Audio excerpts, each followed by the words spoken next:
I didn't buy the land because it was cheap. I bought it because it was honest. In a county where developers talk like preachers and build like gamblers, I wanted a parcel that didn't lie to me. South-facing slope, granite shelf beneath. 5. Matura ponderosas and a wind line that hummed on the ridge after 4 p.m. I'm an architect by trade, but I've been a builder longer than that. Hands first, drawings second. When I poured the footings for my home, I did it with the same stubborn dignity my father had when he tuned a hand plane until it shaved curls of pine-like ribbon. I marked the boundaries myself the night before the survey crew came just to see if my eye still matched the instruments. It did. The pins went where they should. The county stamp hit the plat. I slept well for a year. Peace, it turns out, is a craft too. I didn't flip a switch and suddenly become a man who took long coffee on the deck and watched shadows drift across the meadow. I had to learn it. I had to earn it. I hauled rock. I set paths. I hung the rain chains I'd wanted since grad school, and listened to them sing when summer storms marched down from the pass. I designed a low cedar screen that framed the lake in a way that made strangers stop talking, and in the evenings, when the valley held the warm air like a bowl, I'd sit on the steps and sketch, line after quiet line, until the ideas stopped demanding to be born. That life lasted exactly 22 months. The first sign was a paper, as breath caught on my fence wire. It was a flyer, the sort you print in a hurry and fold in your pocket so the ink smudges like you're ashamed of it before you even post it.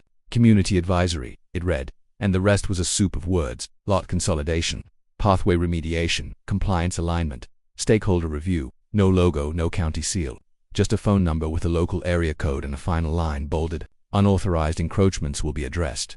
I'm not superstitious, but I do pay attention. Paper on wire means somebody walked where they didn't belong. 2 days later, a white SUV rolled up the dirt lane and stopped a few yards short of my driveway like it was approaching a cliff. The door opened, and out stepped a woman in a Blasian flats that had never met gravel, clipboard tucked tight, sunglasses that made the world look like a product. Good morning, she sang, the way a violin sings when the bow is too tight. I'm Veronica Hale, acting president of the Willow Glen Homeowners Association. I set my pencil down on the porch rail and took the steps slow. Willow Glen, I said, you're 3 parcels east. Congratulations on the new gate. Her smile never wavered. We've updated our boundaries. That's not a thing, I said. It is when the community votes, she replied. Eyed me like we were agreeing. You'll be receiving a packet. We're regularizing the easements behind your fence and re-establishing view corridors. Your cedar screen will have to be modified. And you've got a gutter that projects. She pointed at my roofline the way a dentist points at a cavity. Beyond the allowable plane. The allowable plane, I repeated, savoring the absurdity like a lemon seed. By whose law the CC&R, she chimed. Recorded last month. Not on my parcel, I said. I'm outside your HOA, always have been. The smile faltered, a half degree. Boundaries evolve, she said. We'll keep this cordial 30 days to remediate encroachments. She handed me a paper with a watermark so faint it might have been printed by a ghost. Her perfume smelled like an expensive lie. There are a dozen ways to fight a lie. I picked the quiet ones first. I took photos of every corner pin, the stamped caps catching morning light like tiny coins. I filmed a slow walk along the fence with the plat map in frame, my finger on the line, the GPS overlay blinking green. I printed 2 copies of my certified survive years old but permanent as bedrock and slipped one into a hard case by the door. I called the county recorder. I called the planning office. I called Carlos, the surveyor who'd walked the lines with me back when this hill was just grass and optimism. You remember the West Boulder, he said. How could I forget? I asked. It had a rust scar like a birthmark. You don't move granite, he said. You build around it. On the 4th morning, the stake at my south corner vanished. Not wriggled loose, not tilted by frost, gone. The ground around it was stirred like a spoon in wet batter. I knelt, touched the soil, smelled the honest iron that wasn't there anymore. I set a new stake hand on the driver's handle and pounded it down until the ring in the steel told me the depth was right. Then I screwed a tiny solar camera into the fence post, face no bigger than a coin, lens staring at nothing in particular except the place liars like to touch. That afternoon brought the man with the old tools. He arrived on foot from the east, fence line, gait, like someone who'd memorized performance and forgotten humility. Early 60s maybe. Had to clean, face like paper that doesn't fold well. He stopped 10 feet away, the universal distance for phony politeness. You're Ellis, he asked. I am Richard. I'm chair of Willow Glen's compliance subcommittee. He held up a leather portfolio like a priest holds a book. We need to talk about your encroachments. I smiled the way you smile at a child who calls every truck a tractor. Whose encroachments? He opened the portfolio and laid out satellite prints, skewed low-res images with hand-drawn lines that drifted like rivers. He had a ruler with a notch filed in it. He had a page that said Frontier Boundary Review in a font I hadn't seen since grad school flyers. Your fence is 6 feet into the community greenway, he said. Your rain chain is an unauthorized Water feature. Your cedar screen violates view corridor K in this gutter. His finger jabbed at my roof line protrudes across the permissive plane. You're outside your jurisdiction, I said. That phrase means something in movies, he replied, almost bored. Here it means you haven't read a ballot. I remembered Veronica's perfume then, how it stuck to the air. You annexed me by flyer. I asked. By vote, he said. We mailed notice. I could have told him I never got it. I could have told him I'm not a stakeholder in his little country club because you can't vote on what you don't own. Instead, I asked for a copy of the recorded annexation. He blinked. We're finalizing upload. To the county, to our portal, he said. And he said portal like it could beat a courthouse. Before dinner, 3 cars idled at the bend in my lane and looked at my house like it had wronged them. People talk. People always talk. By nightfall to neighbors. Had messaged a friend of a friend to ask if I really built across a trail, or if I was one of those architects who treats rules like suggestions. I didn't answer. I walked the fence with a flashlight, checked the new stake twice, adjusted the tiny camera's aim by a degree so it kissed the corner of the frame where shadows pool. I slept with the phone on the nightstand. At 2:41 a.m., the phone chimed. The footage is never cinematic.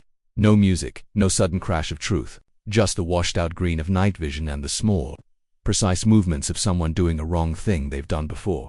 He came from the Ellis Line, hoodie, gloves, the kind of silence you only get from a man who gave himself permission before he left his porch. He crouched at the stake and rocked it with both hands. He had a pry bar. He didn't rush. He set the stake aside like it was evidence in his own private trial. Then he lifted his phone and spoke into it, words careful enough to be amorphous. I heard remediation and trespass and document. He looked directly at my camera once, not quite seeing it. The way men don't see tiny truths when the big one is staring back. By 10 that morning, the video was synced to 2 clouds and an encrypted thumb drive. 1 copy in my safe, 1 copy on a friend's office server in town. I'm not a paranoid man. I'm a thorough one. I emailed the county inspector with the video and my original survey and asked, plainly, whether Willow Glen had recorded any annexation involving my parcel. The answer came in 22 minutes. No such document on file. No such action pending. No recognized HOA authority over your lot. The subject line, read, simply, you're outside. Veronica returned after lunch with a man who didn't introduce himself. He wore khakis, the color of office paper, and had a laser measure clipped to his belt like a badge. She tried the smile again. It didn't travel. We want to resolve this amicably, she said. Perfect, I answered. Show me the county. Recording, we're in the process, she said. Then you'll withdraw your violation notices until the county records your process, I said. The man in khakis looked everywhere but at me. Your gutter, he began, and I held up a hand. Let's talk about your stake removal at 2:43 a.m., I said. Her chin lifted, just a fraction. If you're making accusations, she said, we'll need to escalate. Yes, I said. Escalation is a misused word. It doesn't always mean shouting. It often means paper. My lawyer Beth prefers paper cut to screaming. She has a way of making a sentence bleed. At the end, I sent her the survey, the video, the email from the county, and 3 photos of the paper violations they'd taped to my cedar screen like dead leaves. She answered in 5 lines, 3 of them actionable verbs: preserve, notify, demand. By dusk, a courier had delivered a cease and desist to Willow Glen's P.O. box and a courtesy copy to Veronica's email, which she answered with a single sentence about community cohesion and a thin thread about fees. I walked the West Line at sunset and found the boulder Carlos loved. The rust scar was still there, holding iron like a memory. I set my palm on it. Rock doesn't lie, even when men do. I looked back at my house, the way the roofline floated over the meadow, the way the rain chains glinted like strings on a harp, the way the cedar screen took the glare off the lake so the colors settled instead of shouting. I'd built this place right. I'd built it slow, and now I understood what they were going to try, because it's always the same play with a new letterhead. Make the simple complicated, make the firm negotiable, make the line a suggestion. The next morning the rumors grew legs. Our Lookout Facebook group had a thread with my address blurred poorly, calling me a holdout and a non-compliant. Someone claimed there was a historic footpath behind my fence that I'd erased. Another said my rain chains were diverting stormwater into a community drainage corridor. The comments split like wet wood under a dull wedge. Half the neighborhood was suddenly a hydrologist. The other half just wanted the drama to end. I didn't answer them. I printed Beth's draft complaint and slid it beneath the hard case with the survey. Midday brought a certified envelope from Willow Glen. It was thicker than it needed to be because theatrics require paperweight. Inside, final notice of violation, $12,500 in proposed administrative assessments, a schedule for remediation inspection, and a map that would have made a first-year studio student blush. The greenway they'd drawn crossed, for privately owned parcels, and somehow terminated at a deer trail that led to a ravine. I circled the ravine on the copy in red pen and wrote, "Gravity says hi." That night, I slept like the first night I slept in the house light, but sure. When the coyotes sang on the ridge, I listened. When an owl swung over the meadow like a black comma, I smiled. When my phone chimed at 1:08 a.m., I didn't curse. I tapped the screen and watched a second pair of hands smaller worry at the new steak from the Ellis Line. The hoodie this time had a logo, WG Compliance. And when the camera's microphone caught the whisper, it wasn't careful at all. He can't fight all of us, the voice said. They were right about one thing. I wasn't going to fight all of them. I was going to fight the map. And maps, if you do them right, don't care about votes, or perfume, or the way a clipboard tries to feel like a crown. They care about datums and pins and rock, and the way a line drawn correctly becomes a sentence the earth agrees to repeat. The first real counterpunch didn't come from me. It came from the earth itself. 10 days after I set that second stake and watched two shadows steal it, Raymond Vogel drove up my lane in a battered Ford with survey rigs rattling in the bed. Raymond was second generation, the kind of man whose handshake felt like cedar bark and whose eyes had measured more lines than some counties had registered. His reputation was simple, brutal honesty and paperwork sharp enough to draw blood. He didn't waste time with small talk. He walked my west line with a GPS unit humming like a hive and squatted by the scarred boulder Carlos had loved. "Still here," he muttered, brushing dirt off the rust stain like it was a signature. He planted a fluorescent flag in the soil and tapped the rod. If they're saying this line moved, they're saying the mountain moved, and mountains don't negotiate. For the next week, his crew marched my land with tripods, drones, and more orange tape than a marathon route. They mapped every angle, every plane, every easement overlay. I watched them from the deck like a man watching surgeons, nervous but fascinated, trying not to breathe too loud while lives hung on the scalpel. They even measured the Willow Glen parcels on either side so there'd be no wiggle room. The truth would be bigger than my fence. On the fourth day, Raymond came into my kitchen, spread out sheets across my dining table, and drew a slow circle with his calloused finger. "Your house," he said, "sits cleaner than a cathedral. Dead center, not 1 inch out. Honestly, it looks like a machine set it down." He tapped another spot, a shaded block that crossed my line. "But this is where it gets spicy." I leaned over the paper. The outline of Veronica's so-called greenway and Richard's lot sat in pale gray. Overlapping them, in Raymond's thick black ink, was the survey's truth. A stretch of deck, part of a shed, and even a sliver of living room from Richard's compliance chair house, all of it standing on my land, 23 feet, 6 inches. Not negotiable, not arguable. His portfolio of fake diagrams was a pile of wet tissue compared to this. Notarized, GPS-certified atomic bomb. Raymond slid a folder toward me. Inside were signatures, coordinates, drone photos, elevation overlays, stamped, sealed, notarized. "If they push, drop this on the bench. It'll flatten whatever story they're selling." He grinned for the first time in a week. Some people think lines are ideas, lines are evidence. Big difference. That night I lined up every document I had. The original county plat, the certified survey from 5 years ago, the new one, from Raymond, the inspector's email confirming no annexation had ever been recorded. I made 3 copies of each, sealed them in waterproof cases, and labeled them in black Sharpie County, legal insurance. My desk looked less like a home office and more like a war room. But paperwork alone wasn't enough. Beth said it best on the phone. "Courts love patterns. If you want to nail intent, you prove this isn't a mistake, it's a habit." So I dug property records, permit archives, HOA filings, and then the internet gave me what the county couldn't. Richard's history. 4 years back, in a Salt Lake HOA, there was a forum thread. HOA President Mueller sued for boundary fraud. My pulse spiked as I scrolled. Neighbors accused him of moving markers, filing false complaints, even brandishing a crowbar to yank a stake. He'd lost, sold the house, left the state. Same script, different stage. I took screenshots, archived pages, even grabbed the docket number from the Utah court. It was like watching a man play the same role in an endless play. Only now I had the receipts for every act. I sent everything to Beth: surveys video, forum screenshots, permit records. Her reply came in 3 words: "This is lethal." Within 24 hours, she filed a formal complaint against Willow Glen HOA and Richard personally: unlawful annexation, fraudulent permitting, destruction of property, harassment. We attached the survey, the trail cam video, the inspector's email, and Richard's HOA history as pattern of conduct. Veronica tried one last parlor trick before the papers hit. She showed up at my gate in that same butter yellow blazer, waving a special resolution like it was scripture. "The community voted," she said. "You're part of us now." I didn't bother opening it. "You can't vote gravity uphill," I told her. She blinked, smile wobbling. "What does that mean?" "It means the mountain doesn't care about your ballots, neither does the county." The very next morning, a sheriff's deputy knocked on my door, not with a summons for me, but with a stamped copy of Beth's complaint for them. The look on his face said it all. Somebody's crown just turned back into a clipboard.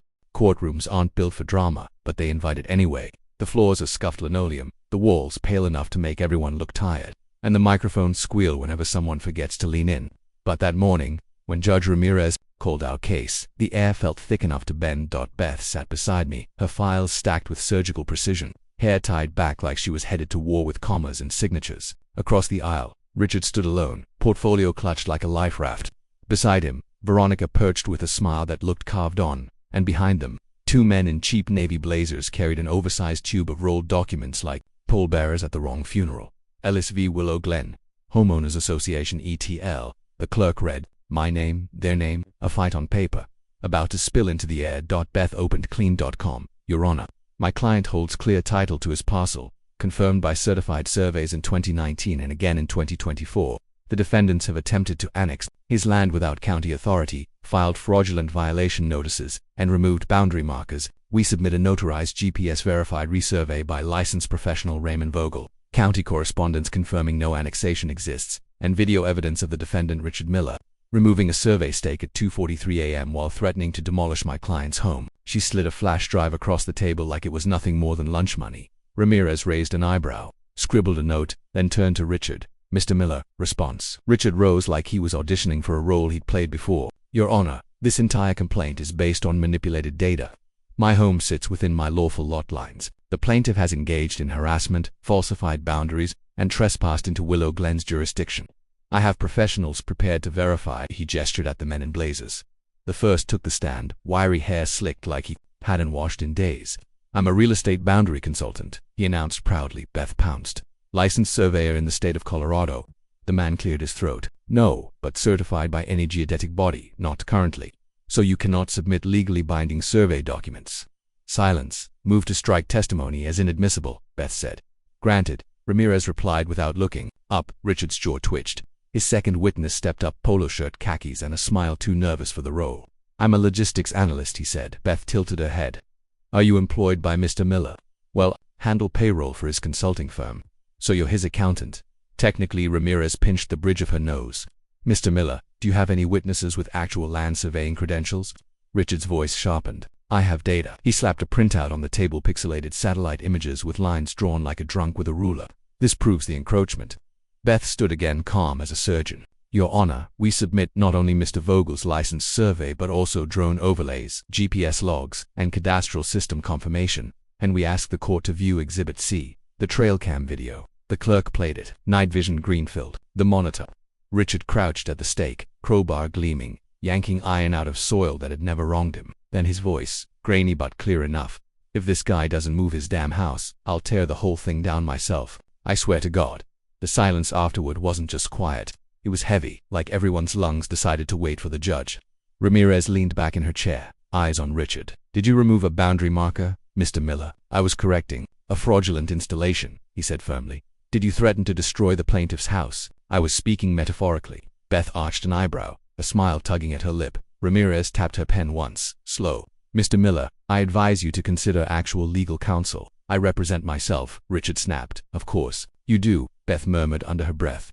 The county inspector we'd subpoenaed took the stand next. He was blunt, voice gravelly. The permits submitted under Willow Glen's annexation claim are invalid. They cite obsolete parcel data, no official ID numbers, and reference a non-licensed internal survey. If this had crossed my desk, it would have been flagged instantly. Ramirez nodded, writing steadily. Veronica shifted in her seat, smile slipping, like wet paint. When we left the courthouse that afternoon, a small crowd had gathered on the steps. Local reporters, curious neighbors. Someone had already whispered about the video. One man wore a t-shirt with block letters, "Respect the line." Beth caught my eye and grinned. Looks like you're trending. For the first time in months, I felt it. Not just relief. The courthouse smelled of old varnish and cold coffee, but that Tuesday morning it might as well have been an arena. My stomach was a fist, my coffee untouched, and Beth was tapping her pen in that slow rhythm she only used when she knew the end of the story before the judge even spoke. Richard sat alone at his table. No Veronica this time. No navy blazer men with their poster tubes of nonsense. Just him, a stack of papers, and a jaw that looked like it had been clenched for 3 years straight. He didn't look at me when Judge Ramirez entered. He didn't look at anyone. The ruling came faster than I expected. Ramirez cut through the air like a blade. This court has reviewed all documentation, testimony, and evidence. What is before us is not a misunderstanding of boundaries. It is a deliberate misrepresentation. fraudulent permitting, destruction of recorded markers, and harassment of a lawful property owner. Richard's face drained, then flushed. She continued, voice sharp enough to scratch glass. The defendant submitted falsified permit applications, built portions of his residence on land not legally his, and attempted to obscure the truth with intimidation and unqualified testimony. The video and surveys leave no ambiguity. Therefore, the pause was long enough for my pulse to roar in my ears. The defendant is sentenced to 12 months in county jail for falsification of legal documents, suspended with 3 years, supervised probation. He is fined $180,000 in civil damages and legal fees. In addition, the court orders immediate demolition and removal of all portions of the defendant's structure, encroaching upon Mr. Ellis' parcel. Said demolition will occur within 90 days, at the defendant's expense, and all restorative landscaping shall be approved by plaintiff's counsel. Beth didn't smile. She just wrote it down, underlined once, and slid the page toward me. We won, she whispered. Richard shot up from his chair. This is outrageous. He manipulated the system. You're all blind, Mr. Miller Ramirez said, gavel striking once. Another outburst and I will hold you in contempt. Sit down. Security took a single step toward him. He sat, his jaw trembled, but his eyes were hollow. 3 days later, the demolition crew arrived. Yellow tape marked the line like a scar across his property. An excavator bucket nudged the deck first, splintering cedar boards that had stood for 3 summers on soil that never belonged to him. Nails screeched free, wood tore, like paper. Then they turned to the living room wall 23 feet that had crossed into my parcel. A section of siding collapsed under the machine's arm. The detached shed didn't even need convincing. It toppled sideways the moment steel kissed its frame. Neighbors gathered on porches. Some filmed, some shook their heads, some whispered that they'd always known this day was coming. Veronica was nowhere. Rumors said the HOA board had split down the middle, and half were drafting resignations before the ink on the ruling was even dry. Richard wasn't there either. Word spread he'd checked into a motel 30 miles out of town. His house stood, wounded, half-dressed, the scar of demolition running through it like a bite mark. The local paper ran the headline, "Architect wins landmark boundary case. Neighbor ordered to demolish home segment." They used a blurry still from the trail cam video. The comments online were merciless. Should have read a real survey. You can't gaslight GPS. Respect the line. I thought that would be the end. But the thing about justice is, it doesn't just hit once, it echoes. Turns out Richard had mortgaged his house to fight me in court. And when the demolition shredded its value, the bank moved fast. Within a month, foreclosure. The listing went up quietly, like they were embarrassed to be seen, selling a half-gutted property with a reputation like a scarlet letter. Beth texted me the link with 2 words, poetic justice. I clicked, starting bid, less than the price of a new truck. No one wanted it. Not with the court record attached, not with the community watching, not with the Ellis Line carved into its history. I placed a bid. It was accepted. Just like that, the land he once tried to steal belonged to me. Owning Richard's land didn't feel like a victory at first. It felt like a silence. The kind you hear after a storm passes, when the trees are dripping and the air is too clean, almost fragile. I walked his gutted deck line one evening, the soil bare where machines had ripped away lumber that never should have stood there. Grass was already nosing through, wildflowers testing the light. Nature heals faster than courts do. For a while I left it as it was, a scar in the dirt, a reminder, but scars fade, and some lessons deserve to be carved. So I built something small, 10 by 10 feet, a simple platform. Cedar planks bolted true, a single Adirondack chair painted deep green, and a wide sun umbrella to shade it. Beside the chair, a thick wooden post, and on that post, a steel plaque I'd had engraved. The letters were blunt, black, impossible to ignore. This is what happens when you lie about boundaries. G. Ellis. The first day I sat in that chair, book in one hand, coffee in the other, I thought maybe a hiker would see it. Maybe a neighbor would shake their head, tell the story once or twice, and that would be enough. But the internet has a way of sniffing out symbols. Someone snapped a photo of my chair, my plaque, the trimmed edge where Richard's deck had stood, and posted it online. Within a week, it was everywhere. Reddit first, then Twitter, then local news blogs. They called it the Ellis Line memes. Sprouted like dandelions. Respect the pins. You can't gaslight granite. Surveyors greater than liars. People started putting up their own signs, their own plaques. One neighbor etched boundaries matter into a fence post. Another painted gravity, votes no on a shed door. A retired Navy guy down the road made a wooden placard that read, Ellis Line challenge HOA, try me. The county even invited me to speak at a zoning committee workshop. They wanted to show my case as a textbook example of why digital cadastral systems mattered. I talked for 5 minutes about granite, pins, and patience. People clapped. Someone offered me pie. Richard. No one saw him again. Rumor said he'd tried Arizona. Maybe Utah under another spelling of Muller. Maybe somewhere flat where rocks don't hold memories. I don't think about him much anymore. Sometimes, though, I sit in that Adirondack chair. I watch the meadow breathe, the rain chains glitter.